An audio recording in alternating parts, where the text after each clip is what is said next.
Good morning बच्चों। एक बार फिर से स्वागत है आप सभी का। पिछले क्लास में हमने शैल बी और विल बी का पॉजिटिव और नेगेटिव सेंटेंस के बारे में हमने पढ़ाई की थी। आज हम उसी क्लास को कंटिन्यू करेंगे बच्चों, जिसमें कि हम इंट्रोगेटिव, इंट्रोगेटिव नेगेटिव और कुछ स्पेशल रूल्स के बारे में पढ़ेंगे। उसके बाद फिर आगे के किसी और चैप्टर के बारे में हम आएंगे। तो आज हम क्लास को कंटिन्यू करते हैं। कंटिन्यू करने से पहले बच्चों हम आप लोगों को ये बता दें कि अगर आप लोगों को क्लास अच्छा लग रहा हो तो आगे अपने दोस्तों को फॉरवर्ड करें, और ताकि वो भी ज़्यादा से ज़्यादा चीज़ों को लर्न कर सके, वो भी जान सकें आपके साथ, वो भी पढ़ाई कर सके। ठीक है, देखिए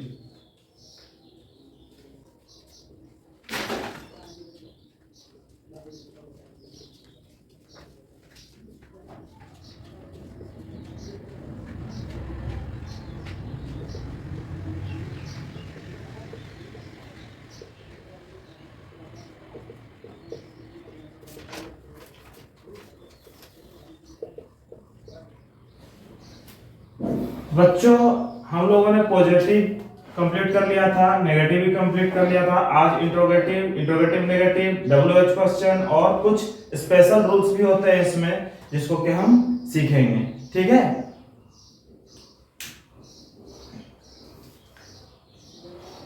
तीसरा पॉइंट है बच्चों इंट्रोगेटिव।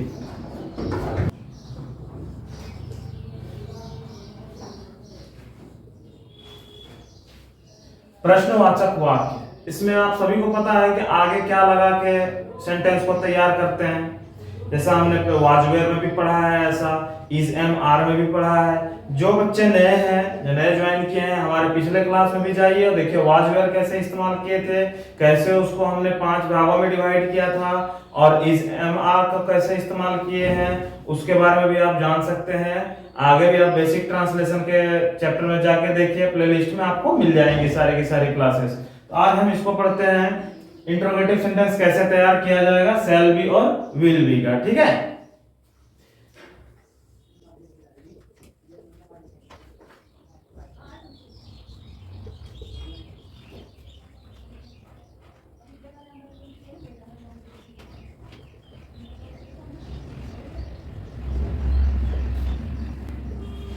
बच्चों इसमें क्या होता है, सबसे पहले शैल और विल आ जाएगा। शैल और विल आएगा आपका सब्जेक्ट के अकॉर्डिंग। सब्जेक्ट जिसका इस्तेमाल करना चाहे, अगर आई है तो आई के साथ शैल का इस्तेमाल किया जाता है, वी है वी के साथ शैल का इस्तेमाल किया जाता है, बाकी जितने भी है सबके साथ विल का इस्तेमाल किया जाता है। ये चार्ट मैंने पिछले क्लास में ही आप लोगों को बता दिया था, आप उसी से देख सकते हैं और समझ सकते हैं। तो स्ट्रक्चर आप ध्यान दीजिए, पहले शैल विल, उसके बाद सब्जेक्ट, उसके बाद बी, लास्ट में ऑब्जेक्ट नाउन अदर वर्ड जो भी रहे, लास्ट में आपको क्वेश्चन मार्क भी लगाना है। एक दो एग्जांपल लेते हैं बच्चों, उसके बाद इसको समझने की कोशिश करते हैं।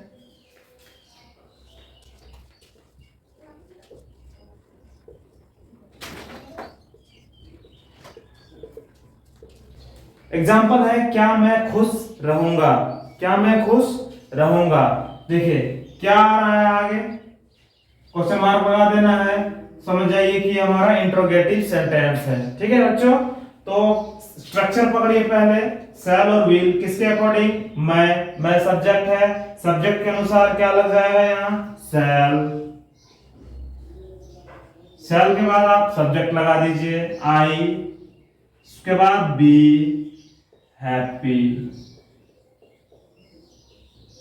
एक एग्जांपल आपका तैयार हो गया, एक और एग्जांपल लेते हैं।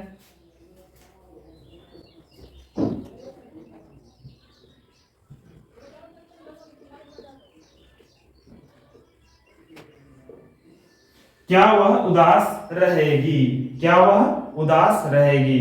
बच्चों यहाँ स्ट्रक्चर के अकॉर्डिंग यहाँ आप क्या इस्तेमाल कीजिएगा, क्या वह उदास रहेगी। सब्जेक्ट के अकॉर्डिंग सब्जेक्ट वह है, तो वह के साथ ही सी इट, ये थर्ड पर्सन में सिंगुलर नंबर में आ जाता है।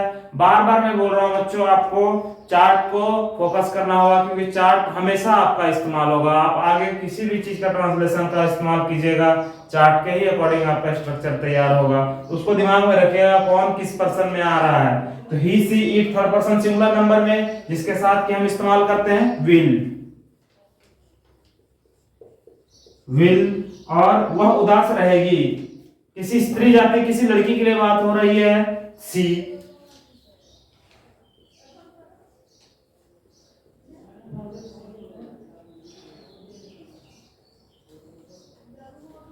विल सी बी सैड, क्या वह उदास रहेगी। अगर इसी को आपको पॉजिटिव में बोला जाता तो कैसे करते हैं आप, सी विल बी सैड, वह उदास रहेगी। नेगेटिव में करते तो सी विल नॉट बी सैड, ठीक है। उसके बाद आपका इंट्रोगेटिव में आ गया तो क्या वह उदास रहेगी, विल सी बी सैड, ठीक है। अब ये हमने सीख लिया इंट्रोगेटिव सेंटेंस। इंट्रोगेटिव नेगेटिव की बारी आती है। इंट्रोगेटिव नेगेटिव कैसे होगा, देखिए। फोर्थ,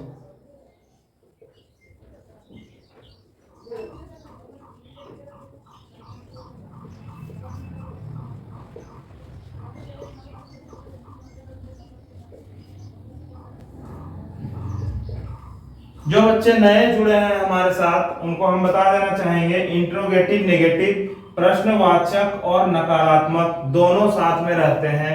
क्या और नहीं दोनों का इस्तेमाल होता है वाक्यों में। तो बच्चों जिनको नहीं पता है वो पिछले क्लास में भी जाके देख सकते हैं। पिछले क्लास में भी कैसे हमने इस चीज को सॉल्व किया था, कैसे बताया था आप लोगों को। यहाँ फिलहाल हम एक स्ट्रक्चर पहले बताते हैं कि स्ट्रक्चर कैसे सेट कीजिएगा, क्योंकि उसी स्ट्रक्चर के अनुसार पूरा का पूरा सेंटेंस बनेगा। बच्चों शैल बी और विल बी का क्लास बेसिक हो रहा है, ये टेंस के अंतर्गत नहीं है, ये ध्यान देना है आपको, क्योंकि टेंस के अंतर्गत वर्ब का भी इस्तेमाल होता है। यहाँ वर्ब नाम की चीज नहीं है। नाउन और आपका ऑब्जेक्ट और अदर वर्ड यहाँ यूज किया जा रहा है, वर्ब का इस्तेमाल नहीं किया जा रहा है। तो स्ट्रक्चर देखिए,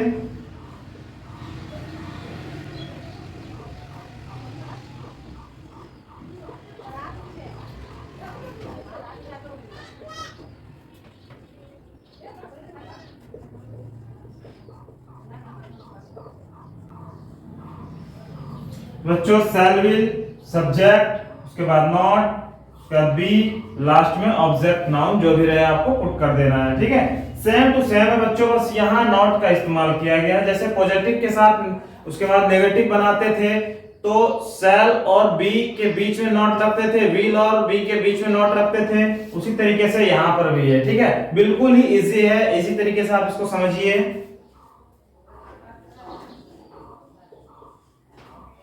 यही दो एग्जांपल को हम लेते हैं, इंट्रोगेटिव नेगेटिव में भी कैसे तैयार किया जाएगा उसको देखिए।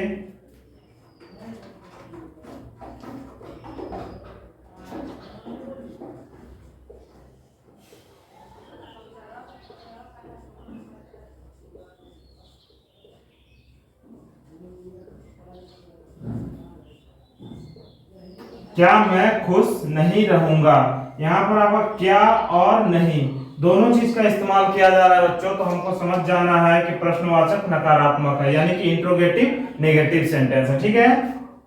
सबसे पहले आपको शैल और विल किसके अकॉर्डिंग, मैं के अकॉर्डिंग, यानी सब्जेक्ट आई के अकॉर्डिंग शैल का इस्तेमाल यहां भी किया गया है। यहां कीजिए शैल,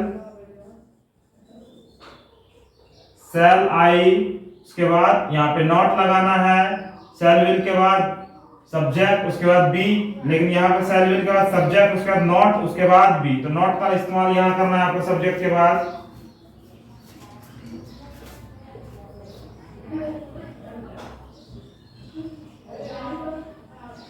लास्ट में क्वेश्चन मार्क डालना है, ठीक है। उसके बाद आपको एक और एग्जांपल, इसी एग्जांपल को यहाँ लेते हैं हम।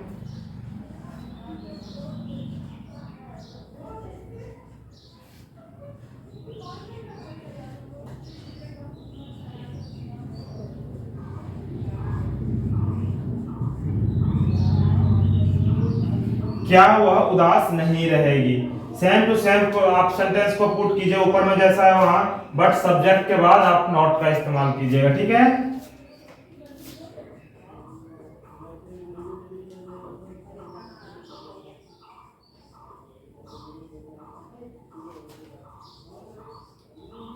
तो बच्चों इंट्रोगेटिव सेंटेंस प्रश्नवाचक वाक्य और इंट्रोगेटिव नेगेटिव सेंटेंस प्रश्नवाचक नकारात्मक वाक्य दोनों हमारा क्लियर हो चुका है।